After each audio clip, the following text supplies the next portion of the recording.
Good afternoon. I'm Al McFarlane. Welcome to the Conversation with Al McFarlane. Today is Friday, March 31st, 2023. And today's the day we do the Healing Circle. We talk about mental health. And the general question today is the question about the importance of maintaining and protecting our health and wellness, our mental health and wellness broadly. And I think there's a lot of conversations we'll have today that give us a way to frame keeping ourselves healthy while we address or listen to or ingest the horrific, in some cases, news of things happening in and around the world. Some things that touch us personally and directly, some things that don't, but we are connected to them because of the media landscape and just the information environment that we're in today. So, for example, I've got sort of three things that I wanted to talk about today, and I'll come back to them one by one, but just to start, to give you an idea, interested in just looking at the impact of the shooting of the children and staff at the school in Nashville, Tennessee. How do we read about, learn about, watch, listen to that information again and again and again? And what does it do to us? What does it do to our children? How do we navigate keeping our families protected and whole? I've been listening to shows on NPR and other places where psychologists talk about how they handle their own children. So that's one thing. The second thing that I want to talk about today was the fact that President Joe Biden, I think today, is down in Mississippi in the Rolling Fork. He and Jill Biden, the First Lady, trying to be consoling and delivering the largesse of the federal government to support those families that were devastated by a series of tornadoes last week or earlier this week. So we'll talk about that. And the question I'll raise with my colleagues today is when we see that happening, if it's near or far or anywhere in the world, how does that affect us? And how do we organize our own minds and our own routines in a way that we can be empathetic, sympathetic, we can react and act in ways that are supportive of those people that we are concerned about, whether we know them or not, but also in a way that doesn't cripple us, doesn't make us fearful, doesn't immobilize us because it's too much. So that's one thing. And the last thing is on everybody's mind. Yesterday I was on my way to get some takeout from our favorite restaurant in St. Paul, and Bobby called me, my wife Bobby called me and said they indicted him. So what? And she talked about the indictment of former President Donald Trump. So I want to talk about that as well today. So those are the things that are kind of on our mind today. Let me start by bringing in Dr. Oliver Williams, who's here. We're expecting Dr. B momentarily as well. But Dr. Oliver Williams, how you doing, my friend? Good to see you. I'm good, brother. How you doing? I am well. I am well. That's and so good. thank you always for being here, being part of this discussion, and for the wisdom and knowledge and science you bring to this art of healing and health. And I wanted to start off, as I said, by looking at and getting your thoughts on this Nashville shooting. And I'm actually looking at on my screen, I'm looking at I don't know if Vosh can find this or not, but it's the Independent, a website called the Independent .co.uk. And they've got a news story, and on their news story, they've got video of this young person, the woman walking in the school with her rifle. I hadn't seen this before. Yeah. So this is film footage released by the Nashville police. So anyway, if you can find that, Vosh, maybe we can show that. But the story headline says, "Chilling manifesto left behind by Nashville school shooting suspect to be released to public." It says that's what's going to happen. Just briefly, Audrey Hill is a young woman's name. She's a 28-year-old former student. She compiled a manifesto and maps and detailed plans before carrying out Monday's horror attack at the Covenant School in Nashville, Tennessee. There were 6 victims, 3 staff members, and, oh Lord, 3 small children that were killed in this mass shooting. The students were Evelyn Dykhouse, Allie Scruggs, and William Kinney, all of them 9 years old. The adults were head teacher Kathleen Kuntz, substitute teacher Kathleen Kuntz, 60 years old, substitute teacher Cynthia Peak, 61, and custodian Mike Hill, 61. They all died in the attack. And so they say that the suspect was reportedly a transgender man who used he and him pronouns, though the law enforcement officials initially described the suspect as a woman in the aftermath of the shooting.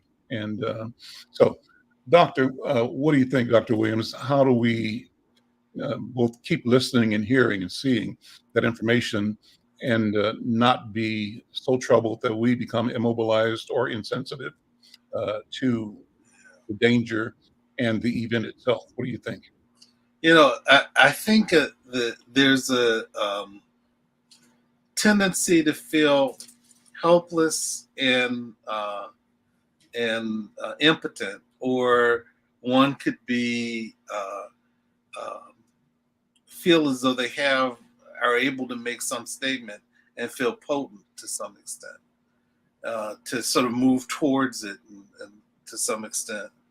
And or I think another thing is to be able to, if one is really troubled by it, is to turn off the media and give yourself a break from it. Mm-hmm. But I think the idea of moving forward is something that's important. I know that when Columbine happened years ago, I was a part of a group of people that were having an opportunity to have a conversation about it.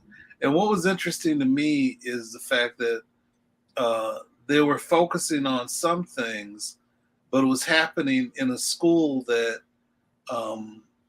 that was sort of not as challenging as what may be going on in some of inner city schools. And so I said, we need to be able to talk about both sets of things, Mm-hmm. in terms of dealing with violence and shootings and things like that.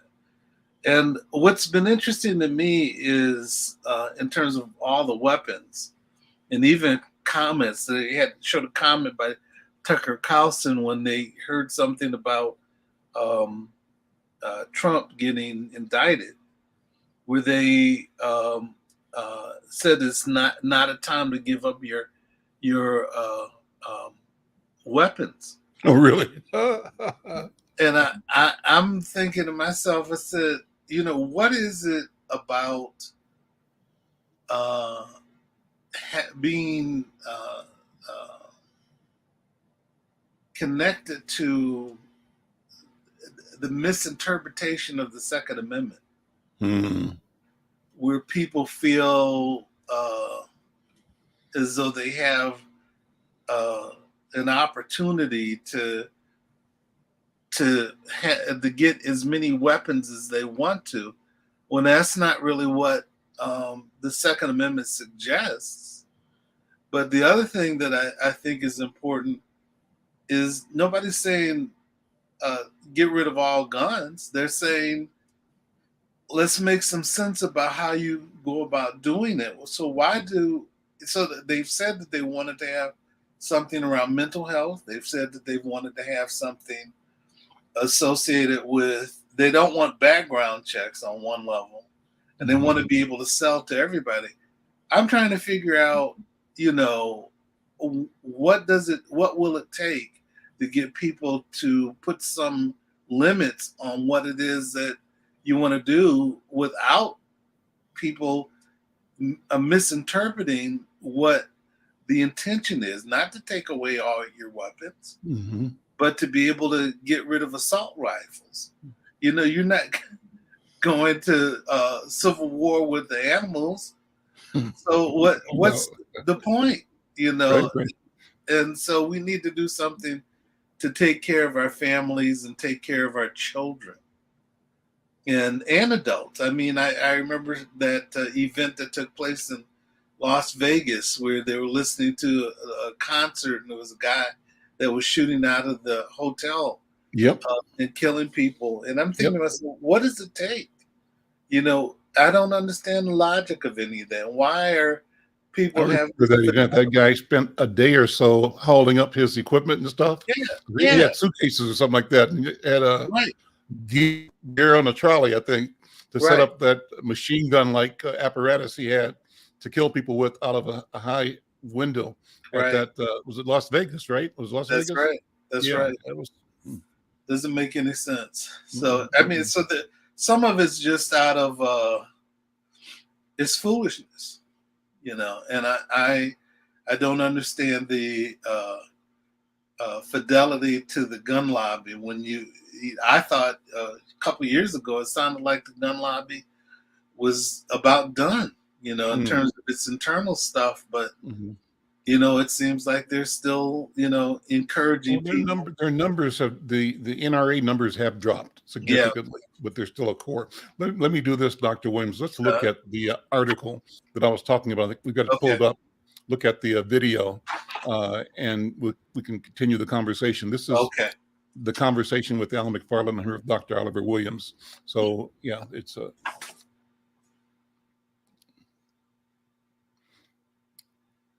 And I don't know if there's sound with this or not. I think we can just see. Yeah. We can keep talking as we're listening to this, I think. Okay. Mhm. So this must be the school grounds. I don't know if that's the actual vehicle that the person was in or if it's another one. You know, I hadn't watched the whole thing. I just saw the part where she was shooting her way into the door. That Wow. probably is a little bit further along in this. There it is. Now watch this one. So Oh wow. there it is. I hadn't seen that until just now, just a minute before the show started. That's scary. Yeah, it is. That's scary. How do you do that? She climbs in and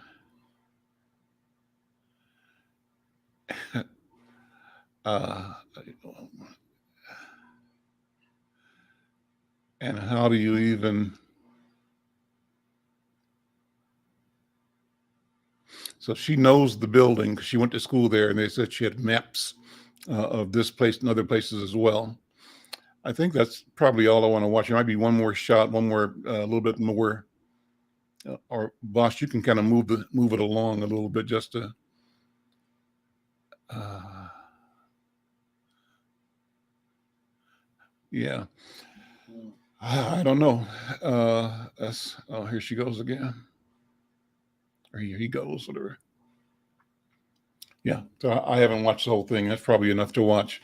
Uh, but if that doesn't help you think that it makes sense not to have these guns, I don't know what will.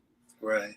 I don't know what will. And the question is if we can elevate our public consciousness, awareness to have what everybody can agree on is a healthy attitude towards weapons for Right. hunting, and maybe some weapons for self-defense if that's what you think you need. I Right. mean, it would be awesome to have it where people didn't think they needed weapons for self-defense, Right. where we had training in, de-escalation, in negotiation, in uh, conflict resolution Hmm. that moved us away from the potential for violent confrontation in resolving differences that we have with each other. How do we do that? Can we do that? Can that be done? Does it exist anywhere in the world? Maybe it doesn't. I don't know. Dr. Williams, what do you think? Well, they said in the UK and in other places they started to put laws in place to be able to challenge uh, uh, people's thinking about weapons, and it had an important impact in terms of changing how people behaved. And Mhm. within the United States, it just what I don't understand is how come we can't, as a group, come together and then figure this thing out. And why is it that there is no limit in terms of what people want to purchase and how they want to utilize it? And so, I guess a thought that I have is it part of a larger perspective? So, when we look at terrorist groups, we have a sense of that they're all outside the country versus terrorist groups that are within the country, and that you want to let people have access to weapons that are a part of U.S. what I would consider terrorist groups, like the Ku Klux Klan or other groups that are problematic and want to create harm for everybody. And the thing I also don't understand is why, when children are being affected the way that they are associated with this stuff, why don't we want to protect children? And why don't we come up with strategies and everybody contribute to the conversation about creating strategies that will help to curtail this stuff? It doesn't make sense to me. Vosh, if you could find the video we watched yesterday, I think it was the day before, where the congressman was talking to other congresspersons, and that is one that I think that speaks to what Dr. Oliver Williams was just saying. Here is an elected official, a Black congressman, speaking to colleagues in the halls of Congress, and all of these white people are almost looking at him with disdain, with dismissiveness, and refusal to hear or consider his questioning, why do we have guns? Right. Why do we have all these guns in our community?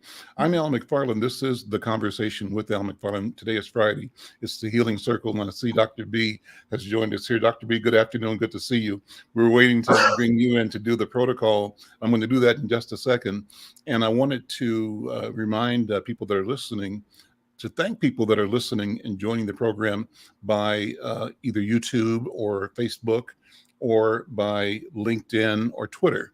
We really value and appreciate your being a part of this. We want you to help us grow this. And the way you can help us grow it is by sharing it, liking it. But we particularly want you to go over to the YouTube Insight News channel and be a subscriber. We've crossed the 300 subscriber threshold. We're looking at short-term getting to 400 quickly, but our goal is to get to 1,000 relatively quickly. And I'm asking you to help us do that. So if you get a chance, go over to the YouTube Insight News channel and subscribe to the program. I want to thank Michelle Madison, as always, for being a loyal listener and viewer and participant in the show, and for sharing this with her friends as well. Thank you, Michelle. And I wanted to, something else I wanted to say about joining the program. Well, let's do this. Let's bring in Dr. B. Dr. B, how are you? Good to see you. You're muted. Unmute. There we go. There we go. I'm wonderful. Thank you so much for inviting me back to the conversation. It's very exciting to hear us talking about gun violence and gun access and what that means for our community. So I'm really excited to be here today. And I see we got a chance to do the protocol. So no, we didn't do it. We have to do it now. We're going to do it now. So. We've now got a chance because I'm the protocol keeper. Yeah. So at least I have a little place in the universe, a little job to do the protocol. So good afternoon, everyone, and welcome to the Healing Circle. And today, as we think about the work that we're doing in this community, we really want to focus on our babies, our partners, our community, our future. But before we do that, we always create a circle. And even though we're not in the same room, it's a virtual circle. And in this virtual circle, we acknowledge each other and our equity and equality and our interdependence as people of African descent. And the circle, the reason we join in the circle is because everyone in the circle has an equal place, equal access to the center, which is the power of the circle, the voice that's in the circle.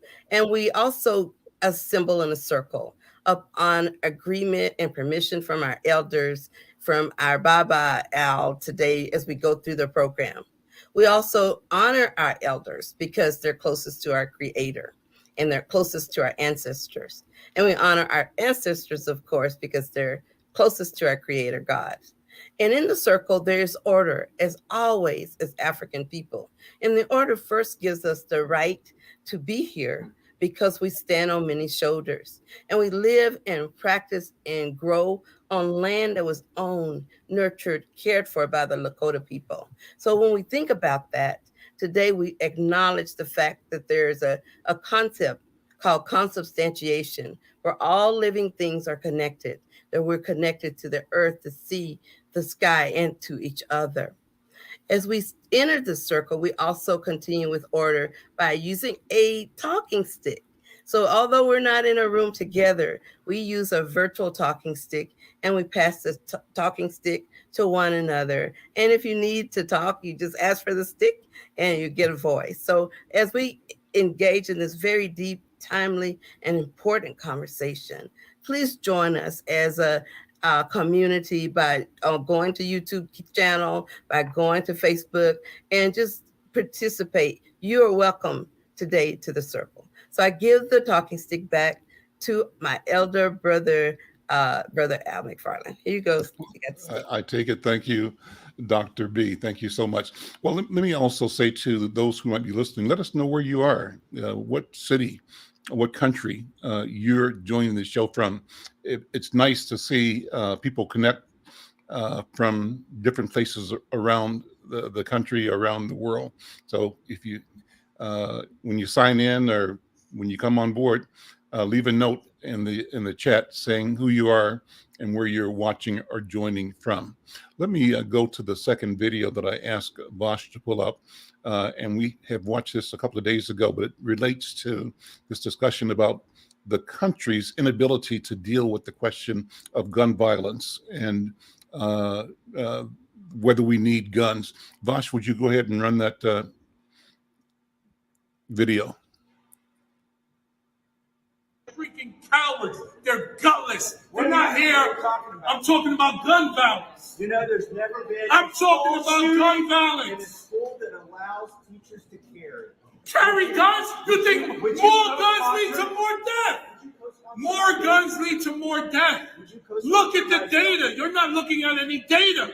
You're carrying the water for the gun lobby. No. Look at the data. More guns lead to more deaths.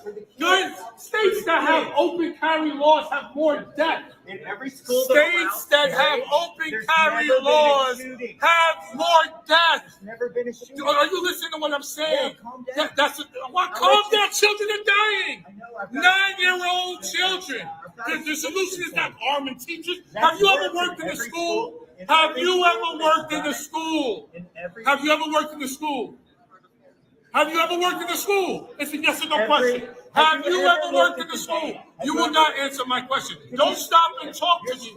Okay, I'll bring it down a notch. All right, folks. Have you ever worked in a school? I've got a bill to repeal. I worked in the school for 20 years. I was a team. I was screaming before you came and interrupted me.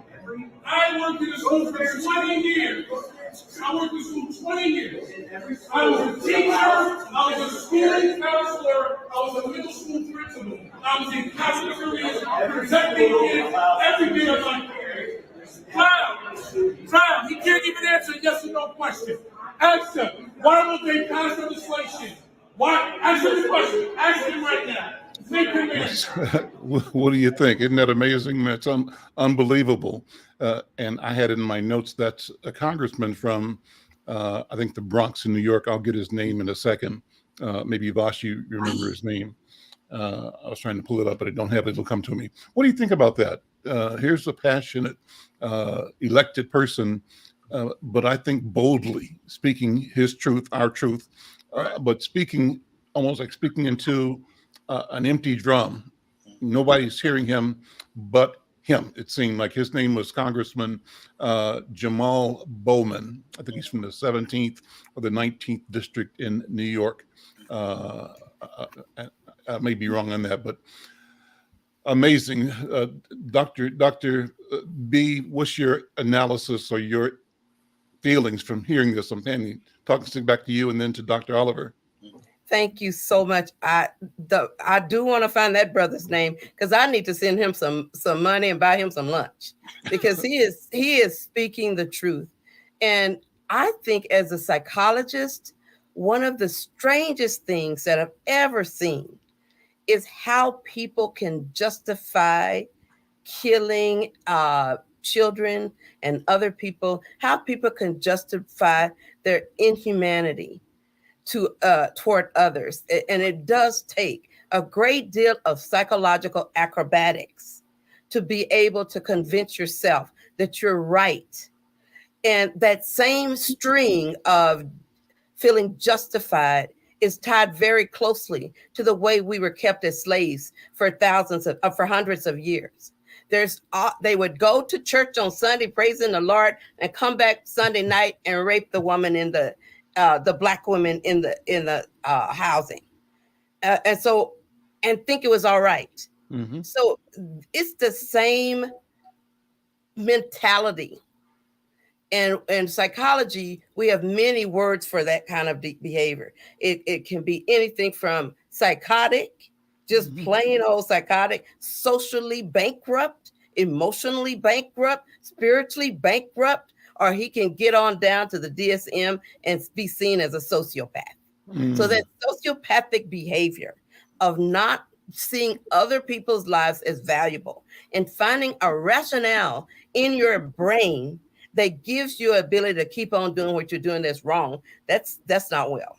And we really need to put that in as a core part of what's happening in our country. We let a lot of sociopathic people have power and decision, and we lift them up. And because our country, just think about it, it was founded by people from insane asylums, running away from, I'm just telling the truth, insane asylums, running away from criminal offenses, and people who are running away from crimes they had done in England or elsewhere, to only perpetuated in genocidal ways upon the Indians when they got here, and everybody else who's hit the shore since. So with that, I'll pass, because I'm telling you, you asked the wrong person, maybe the right one. I'm serious. That's a mess. A hot mess. That's my diagnosis. A hot mess. Dr. Williams.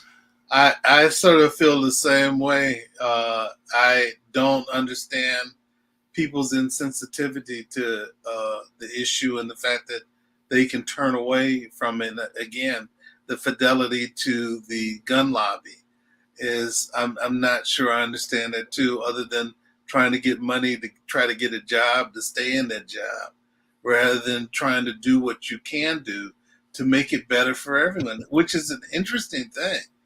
You know, I thought that our intention was to, make this country better for everyone, but it is clear to me that that's not the intention of everyone, who's been elected to Congress. And so they say that there's nothing that can be done. Then why are you in the job that you have if you're not willing to do something different to try to make circumstances better and trying to figure it out? So we don't agree on it as a group, but the thing that I don't understand is, why not try it? Why not come up with some strategies that may make sense to try to reduce the problem? And the thing that got me, I remember years ago when we started to have these things more frequently, people said that what we need to do is arm the teachers. And I'm thinking, and just like what the brother said, more guns don't solve the problem. Mm-hmm. And particularly more guns in random people don't solve the problem.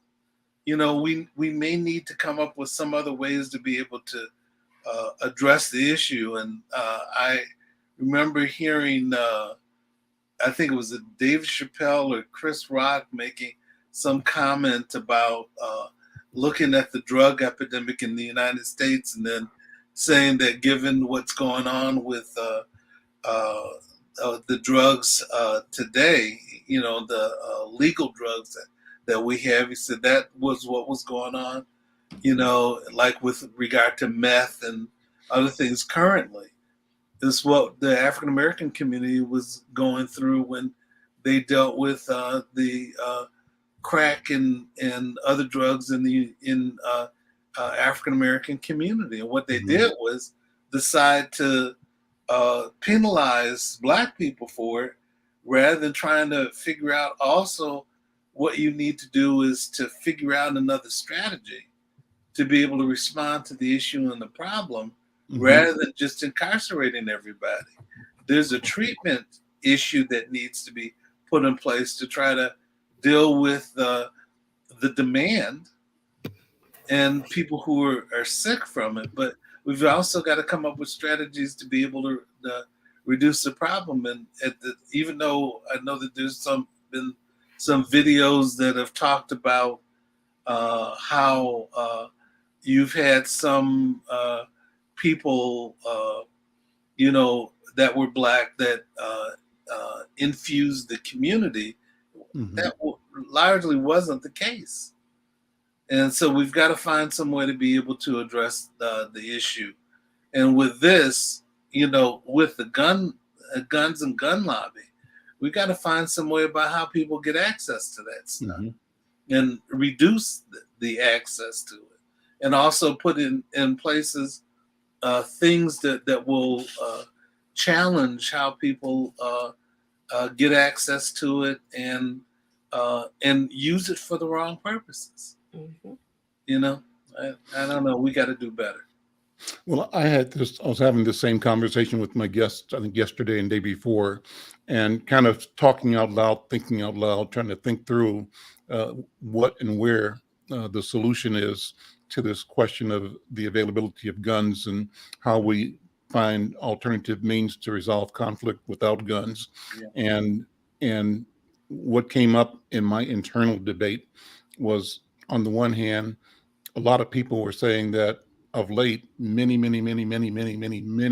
Black people are deciding that they should buy guns to get guns and just so that we are protected, as if the guns can protect us, because the country is arming itself in a way that is frightening. And so is the response that we match or join that arms race among the citizens, or is there another way?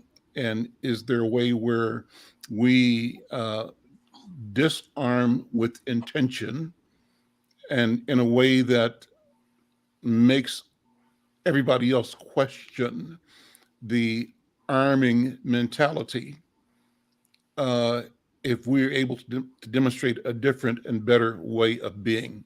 I don't know. That's kind of the discussion I had. I'm going to leave it there for right now, but I'm concerned that the temptation is there for us to sort of join the arms race, but we also have had discussions about if what they fear drives them to panic mode. Let me be clear. If what white people fear, and I think what they fear in part, is that we will do to them what they did to us. That's so right. They want to be super proactive and prevent the possibility or even the thought of that occurrence forming anywhere near reality. So they kill us early and imprison us often, right? Just as a defensive measure. Right. And knowing that they have the ability to do that and that they have done it. I mean, to say this is not to be talking out of school. It's recognizing what happened, Dr. B, to the original populations here. And it's recognizing what happened to the millions of us that were involved in the transatlantic slave trade. So I don't know where I'm going with that. That's probably enough at the moment. Let me switch. Let me pivot to the second conversation. The second talk is about Joe Biden, President Biden, visiting Mississippi. I think right now he's talking maybe in one of the sites that was struck by the tornado rolling fork, and he and Jill Biden dropped into Jackson today, met by Chokwe Lumumba, and I think they had a motorcade over to Yazoo City, where they were going to, I think he was fulfilling his role as a consoler in chief, showing people, the empathy and the national obligation and duty to support what in the wake of this disaster. Some 26, I think, at least, killed by the tornadoes. A lot of those are our people in Mississippi. So, Right. two questions, Dr. Williams. How do we, again, show empathy, show up, but not be derailed or immobilized by all this stuff that's going on? How does it become, how do we make sure that we're not overwhelmed to the point that we give up or withdraw, that we change how we feel, what we do, because there's so much stuff happening in the world? And that's one of the things. Dr. Williams, I'm passing the talking stick back to you. Okay. Thanks, Brother Al. One of the things that I think about is that, and I do love the fact that Joe Biden and Jill Biden are there trying to console people and then offering some support without blaming them for the problem, which we saw a former president used to do, and then coming up with simple solutions to be able to address the problem, basically blaming the victim. I love the fact that Joe and Jill Biden are doing something a little bit different. But, one of the things that I think about too is that finding some way for us to contribute and help to be able to address the problem for that community, may help us to feel more potent than impotent. And then again, if it's too much, for people to be able to handle, turn off the TV and get a respite from it before you come back. But to me, the thing is being able to go and to show support and letting the people from the community know that you're with them is something that's important. I have some friends and colleagues that are in Mississippi, and called Bishop Roderick Mitchell and asked them how he was doing, whether he and his family was safe, and the church membership, because he's a bishop and he's got 34 churches he's got some responsibility for, and he said they lost some people, as a consequence of it, and lost some church members. He says, but generally speaking, there are a lot of people who are doing better, not better, but doing okay, not suffering from it, and also contacting other people and letting them know, that we're supportive of them. Something that's important. My thing is that we should all, if we know people in Mississippi, a lot of us from Mississippi, my mom's side of the family is from that area, the Delta. And if we know people, we should call and check in and ask if we can help in any way, if it's money or if it's goods or supplies, if it's a prayer, a word of encouragement that demonstrate that connection is real, and whatever we can do to support our systems, like Red Cross or the Scouts or anything else that we use in our community to lean into being a part of ameliorating the impact of that natural disaster. And we should also be thinking about how do we, once these things have happened, try to figure out what we can do to make sure that the communities and our people, Joe Biden's words, build back better. How do we change this disaster into an opportunity where we create something better, something stronger, something more vital and useful for the community and for the culture, that's informed by the tragedy that just took place, that was really out of anybody's control, but it happened. Now what do we do? That's my thought. Well, we've got a live stream that we're kind of watching. That the president speaks. We'll just jump in and talk about that or give him a word. Dr. B, what do you think? Let me pass the talking stick back to you. Thank you so much, and I'll accept it. What I'm thinking about right now is how, because I'm from Texas, everybody knows that by now, but in the South, there's a certain kind of connection to all of us. Because in that space, we are children of former slaves and the white brothers and sisters, former slave owners. And as we look at the devastation of situations like this, it's very important to think about what happened before the storm, the predating of poverty, limited access to health care, limited resources in the community. So I always ask people to put this, I know this sounds silly, but I always stop and I ask people to literally put their hand on their heart and just breathe. And when we do that, you will notice that you soon start feeling your own heartbeat. And that universal act of humanity lets you feel and know that in your own life, you breathe, accept, and exhale the experience of those on this planet with you who are suffering. Mm-hmm. And let that breath remind us that they have needs, like you said, Brother Al. They have babies who are hungry. They have homes that were just devastated by the storms. And so reach in our pocketbooks and send money. Reach in our arms, roll our sleeves up, go volunteer to send food or pack water. Use your body as an instrument of help at this moment, no matter what your limits may be. Do something. So that's what I feel about it right now. Thank you. Thank you. Let's change the topic one more time for the balance of the show. The big news right now is that former President Trump was indicted by the New York court, Manhattan court, I think it is. And I'm just wondering how people feel about that. How do we make that news our news? Why is it news for us? I've got a piece pulled up by CNN, and um, says Donald Trump has been indicted following an investigation into a hush money payment scheme.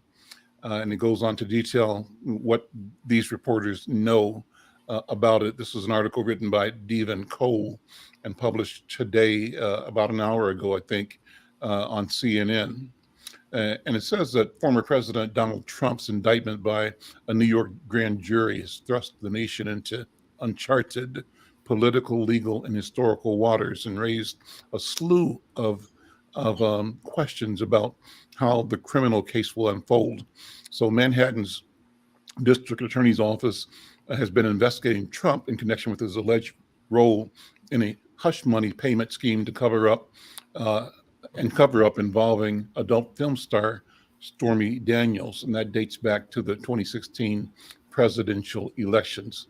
The article says that though the indictment, which has been filed under seal, has yet to be unveiled, Trump and his allies have already torn into brag and the grand jury's decision, blasting it as a quote unquote political persecution and election interference at the highest level in history.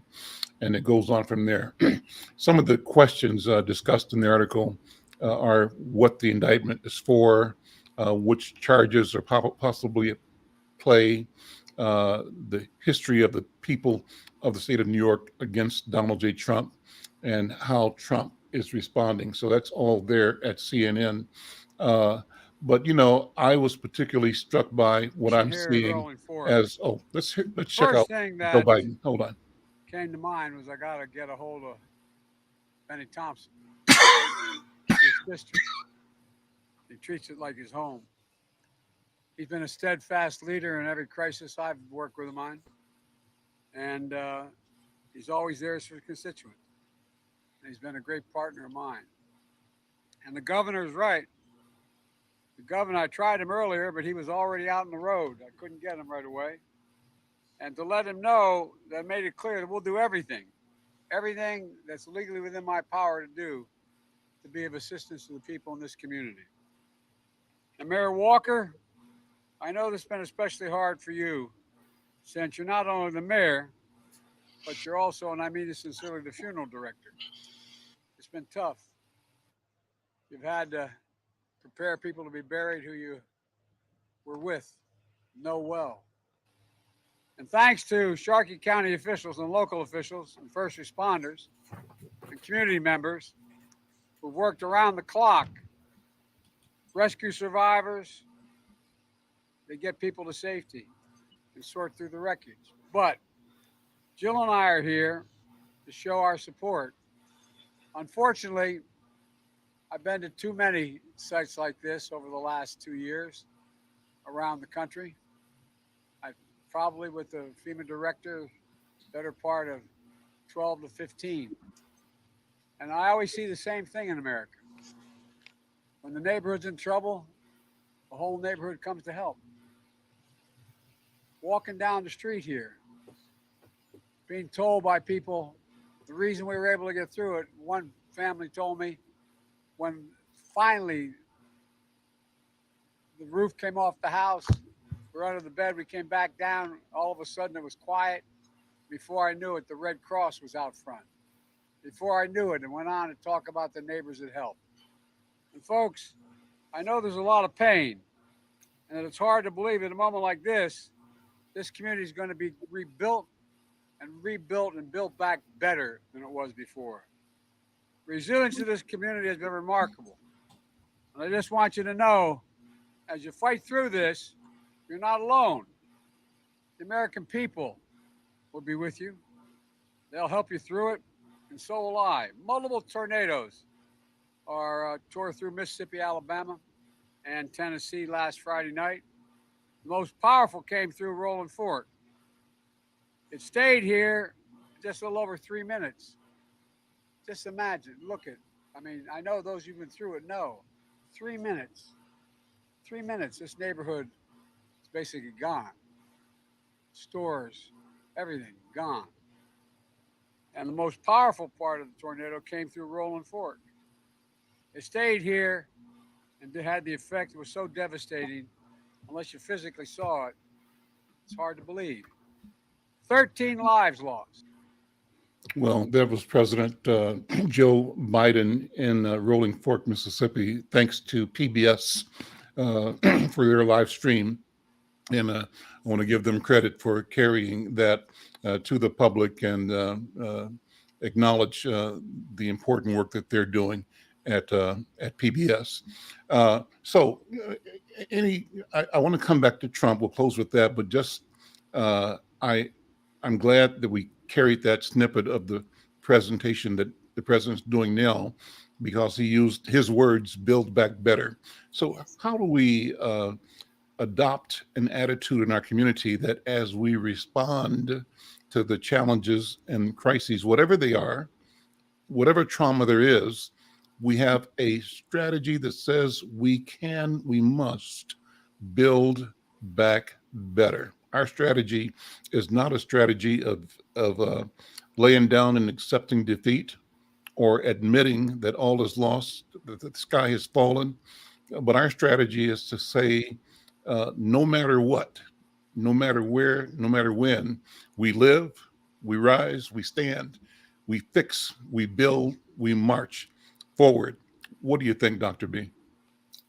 I think that the idea of building back takes us into a future where, and I love the idea of building back better, because I remember Hurricane Katrina and how so many people came up here, and I did support groups with that group.